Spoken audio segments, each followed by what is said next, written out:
Bueno, muy buenas tardes a todos por venir una vez más a esta convocatoria del aula mística de la Fundación Santiago Pérez Gago en esta tarde primaveral, desde luego. Bueno, aunque quedan unos días para que llegue la primavera, ese paso de la primavera al invierno, del invierno a la primavera, pues el equinoccio de primavera. Hoy traemos a una grandísima mística castellana, española y universal como es Santa Teresa de Jesús. Y nos la trae esta tarde el doctor Manuel Becerro. El doctor Manuel Becerro, como muchos de vosotros recordaréis, ya estuvo aquí el pasado curso del aula mística y cuando nos ofreció una magnífica conferencia sobre San Juan de la Cruz. Manuel Becerro tiene un extenso e importante currículum interesantísimo, del que voy a dar unas pinceladas. Es doctor en medicina, licenciado en psicología y estudió además teología en San Esteban de Salamanca, en los dominicos. Es psicoanalista en ejercicio, además es investigador sobre diversos temas culturales, religiosos y científicos, y es miembro de la Cofradía Internacional de los Investigadores de Toledo y profesor del Instituto Psicoanalítico de Salamanca. Su maestro fue el profesor Luis Sencillo, quien le marcará para siempre su vida. El pasado año, el doctor Becerro fue el coordinador, junto con el doctor Sedano, que también está aquí, muchas gracias, Javier, por venir. Pues fueron los coordinadores y los organizadores del Congreso Internacional sobre el Pensamiento de Luis Sencillo, que se celebró el pasado año en la Universidad de Salamanca. Pero además, yo quiero destacar una faceta que a mí me parece extraordinaria, de Manuel Becerro, y que es que se está convirtiendo en un interesante youtuber, con más de 100 vídeos, 200 que cada vez se multiplican. Y además invitados y publicados en YouTube, y en los que va a trata distintos temas que van desde la cultura, la antropología, la psicología o la mística, entre otros muchos temas. Vídeos artísticos muy cuidados en la imagen, en el sonido y en la música. Además le acompaña su voz, que suena brillante y parece resplandeciente y cristalina. Lo vamos a ver después, y lo vais a comprobar ahora mismo. Esta tarde, Manuel Becerro nos va a hablar de Santa Teresa de Jesús, por la que siento personalmente una gran admiración. Y no solo porque yo llevo su nombre, sino, entre otras cosas, porque fue una mujer libre y valiente. Bueno, para ser libre hay que ser valiente. Y es que es una mujer, Santa Teresa, apasionante y apasionada, de la que nos va a hablar a continuación el doctor Becerro. Muchas gracias, Manuel, por participar una vez más en el aula mística de la Fundación Santiago Pérez Gago, en esta nueva escuela de Salamanca, para hablarnos de la mística y de la extraordinaria personalidad de Santa Teresa de Jesús. Gracias por venir y ya sabes que esta es tu casa. Muchas gracias por esta presentación también. Bueno, pues buenas tardes a todos y bienvenidos a esta conferencia sobre Santa Teresa de Jesús. Teresa de Cepeda y Ahumada, Santa Teresa de Jesús, Teresa de Ávila, nació en Ávila en 1507, de familia noble. Alonso Sánchez de Cepeda y Beatriz de Ahumada y Tapia. Como habrán notado, entonces se ponía el apellido de la mujer. El padre de Santa Teresa era hijo de converso judío, don Juan Sánchez de Toledo, casado con una cristiana vieja. Y don Juan había judaizado con lo cual fue penitenciado en la Inquisición de Toledo en 1485 y a raíz de esta cuestión decidió marchar con toda su familia a Ávila y aparecieron en Ávila y allí se desarrolla la vida de Teresa de Ávila, Teresa de Ahumada. Su padre se casó 2 veces y Teresa fue la mayor del segundo matrimonio. La mayor parte de los hermanos de Teresa de Jesús se fueron a América, que entonces el porvenir de los jóvenes estaba en América. Y todos destacaron mucho, porque Juan Vázquez fue capitán de infantería, Hernando marchó a América también, otro hermano Juan fue fraile dominico, Agustín murió en la batalla de Añaquito, y Juana fue criada por Teresa, prácticamente fue su madre. Agustín fue gobernador de Tucumán. El padre poseía una gran biblioteca en su casa, y eso no era nada común en esa época. El padre era seguidor de Erasmo de Rotterdam, y en ese momento Ávila era una ciudad muy cosmopolita, con un gran desarrollo industrial y cultural. Pero en ese momento la familia tenía que hacer todo a los niños, enseñarle a leer, fabricarles sus vestidos. No había una separación de servicios en ese momento. Teresa de Ahumada, adolescente, se cuida de aparecer bien y sale mucho, sale primero con sus hermanos y luego con sus primos. Y ante esa situación, el padre, que teme, según dice ella, que perdiera la honra, la ingresa en un convento, en el que estuvo pues, 1 año así, pero se aburrió y se puso enferma y tuvo que salir. En este ambiente se va internalizando la personalidad de Teresa de Ávila, ya que tuvo una infancia pues, complicada, porque tenía que cuidar de su hermana, y Teresa de Ahumada tiene un gran deseo insatisfecho. Hay un poeta llamado Luis Cernuda que tiene un espíritu muy parecido al de Teresa y le dedica un capítulo en el libro Omnos, e interpreta a Teresa desde su propia vivencia como una mujer con un gran deseo insatisfecho. A Teresa no le gusta nada el mundo donde vive y opta por darle la vuelta a su mundo y alterar el orden. El gran deseo insatisfecho se confunde con la realidad y surge la transposición o compensación de esa insatisfacción que ella sentía, desplazando ese deseo insatisfecho a otros objetos. Esto es importante para entender su personalidad. Tenía además una personalidad muy seductora. Cuando hablaba con la gente, en fin, tenía un gran don de gente. Y, por supuesto, tenía una gran educación y había leído mucho ya de pequeña en la biblioteca que tenía su padre, que no era nada común tener una biblioteca en esos momentos, en el siglo XVI. Según Alonso Fernández, catedrático y psiquiatra, dice que en Teresa de Ávila vemos una doble vertiente hacia dentro de ella y hacia la integración social que ella veía en su ambiente. Y que, según él, que hace también un estudio muy interesante, dice que es una personalidad resiliente. La personalidad resiliente, como saben, son ese tipo de personalidades que se crecen con la adversidad. Ella tiene una vivencia de tránsito muy existencialista. Para ella la existencia era un problema, porque veía a su alrededor que la gente se moría y que los bienes de este mundo no eran como ella pensaba que tenían que ser. Y pierde a su madre cuando tenía 13 años. Su padre murió a los 43 años. Y los hermanos se marcharon a las Indias, con lo cual ella se quedó un poco sola en ese sentido. Y el mundo, según ella, no tenía estabilidad, porque envejecemos, porque morimos, porque se nos va de las manos. Ella está buscando enraizarse en algo, adherirse a algo, tener algo sólido. Entonces, cuando comienza a orar, ve que en la oración encuentra una especie de descanso, una situación más placentera, que le alivia un poco de esa inquietud que ella sentía. Entonces, Teresa de Ahumada va experimentando con la oración una forma espiritual, una forma inusual de conciencia, y dice que en esa quietud ella se quedaría toda la vida. Entonces, eso la induce a practicar mucho la oración. Llega a decir que en la oración ella siente una presencia profunda de Dios dentro de ella, que también lo dice San Juan de la Cruz cuando el año pasado veíamos que decía que Dios le tocaba en el más profundo centro, en el más profundo incluso que en yo.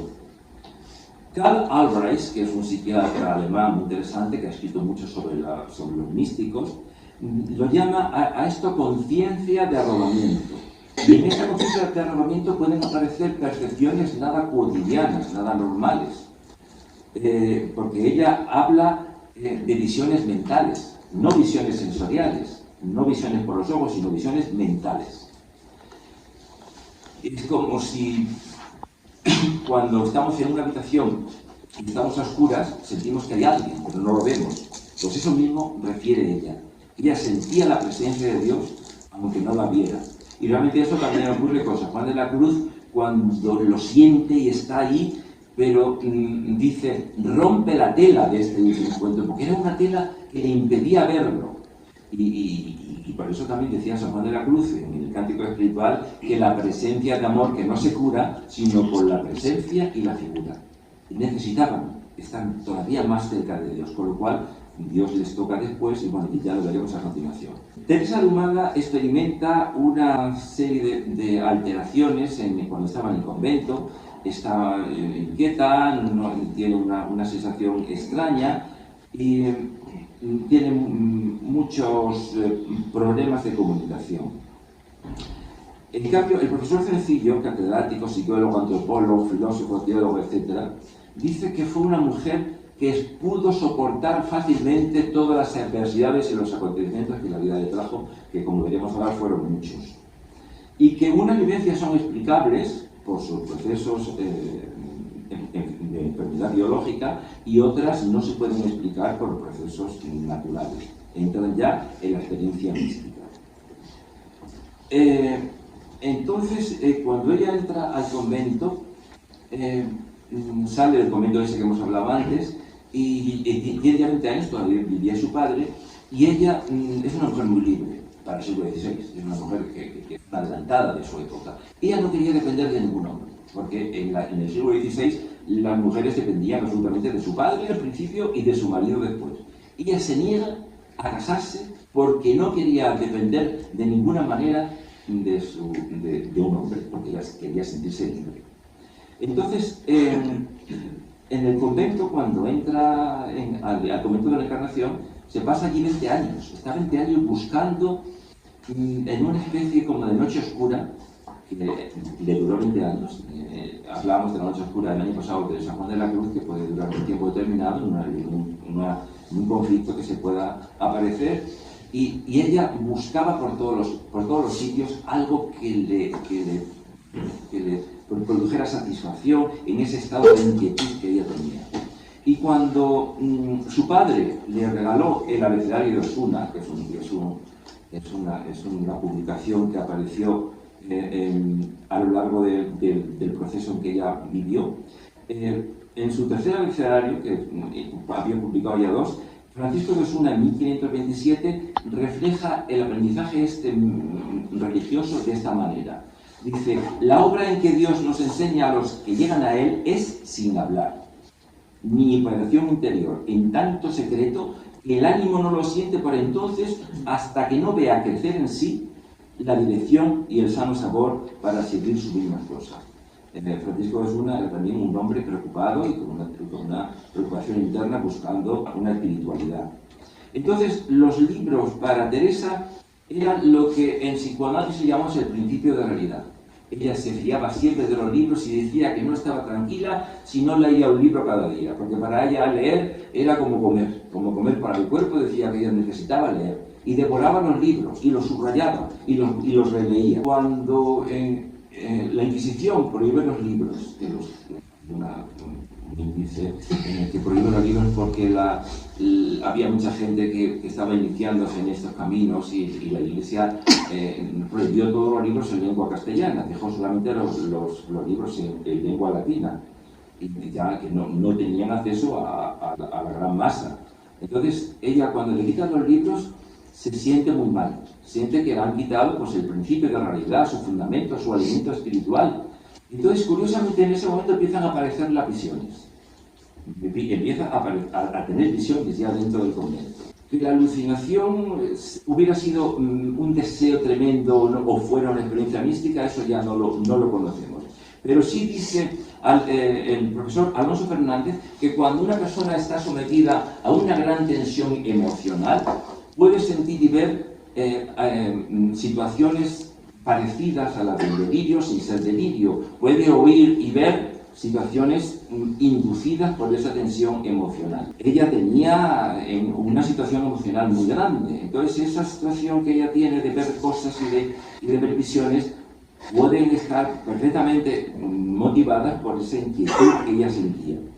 Esto es muy importante tenerlo en cuenta porque luego lo explicaremos de las experiencias místicas. Entonces, en este momento, en el siglo XVI, se prohíben todos los libros en lengua romance. La Inquisición los quema, literalmente. El inquisidor Valdés, en 1559, lanza un índice de libros prohibidos porque mucha gente estaba utilizándolos a su aire, entonces veían en eso un peligro, no sé hasta qué punto, pero bueno, entonces vieron un peligro y los prohibieron completamente.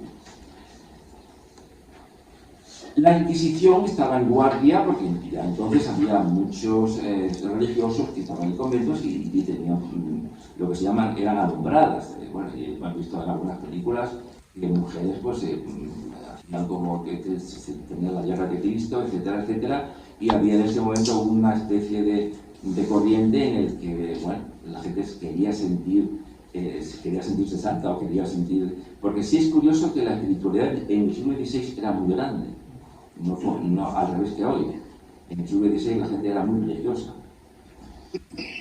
Entonces, cuando Teresa empieza a tener experiencias, visiones místicas, se lo dice a sus confesores, y sus confesores le dicen que, bueno, que cuando las tenga, que escupa y que eso son cosas del demonio. Imagínense, el demonio estaba muy organizado en el siglo XVI en España y en toda Europa.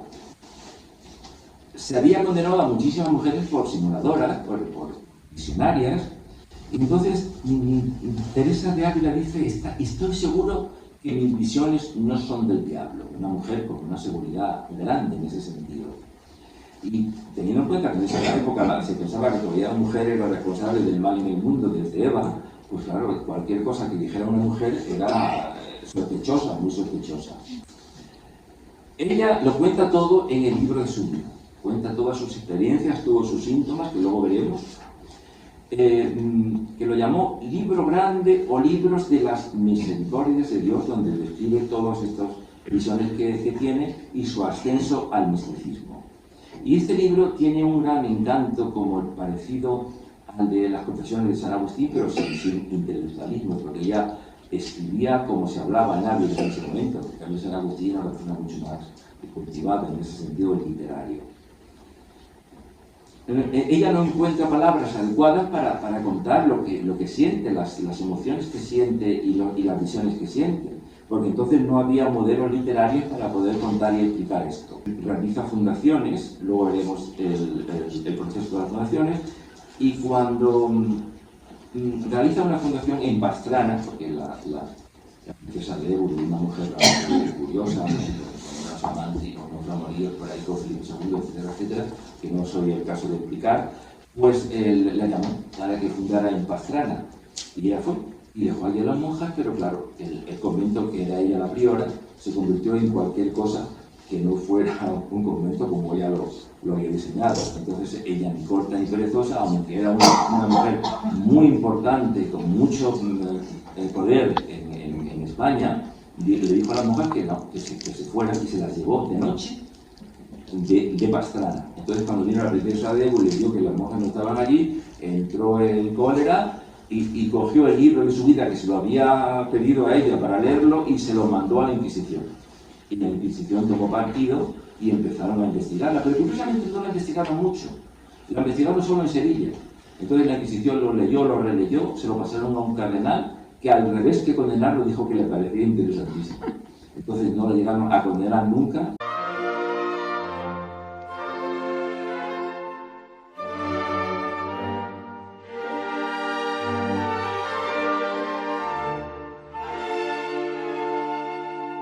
El libro de la vida es el primer libro que, escrito en castellano por una mujer, entra en el acervo cultural de Occidente.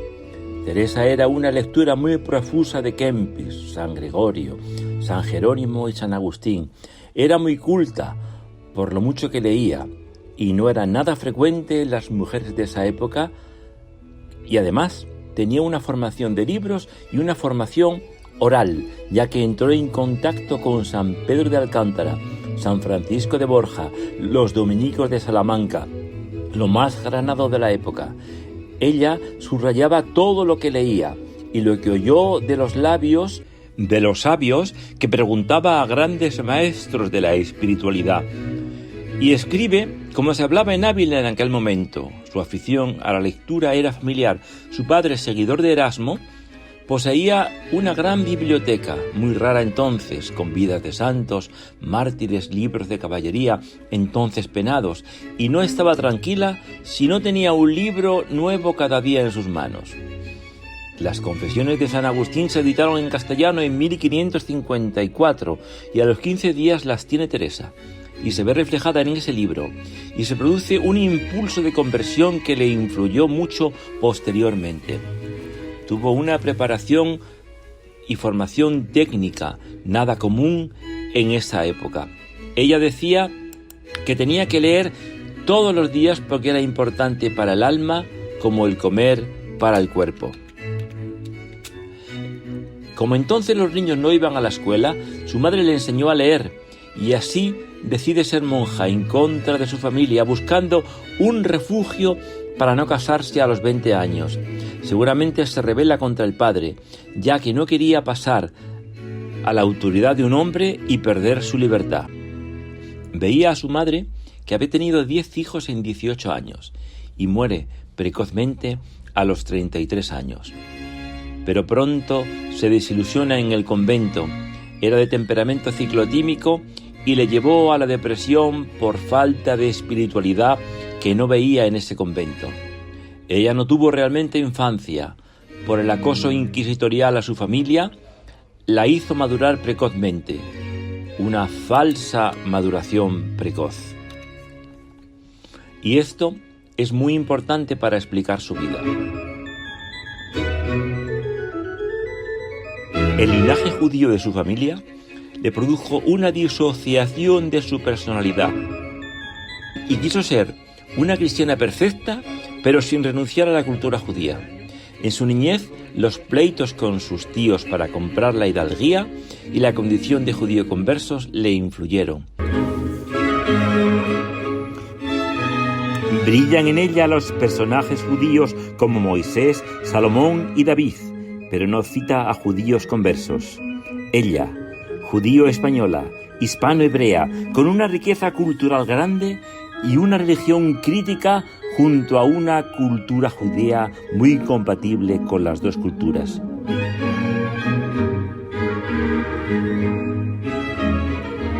Su bisabuelo era judío completo practicante en Toledo. Su abuelo fue condenado en Toledo por la Inquisición como criptojudío, judío secreto, y emigró con toda la familia de Toledo a Ávila para cambiar de territorio, y eso le estimuló a ser mejor cristiana sin renunciar a la cultura judía del todo.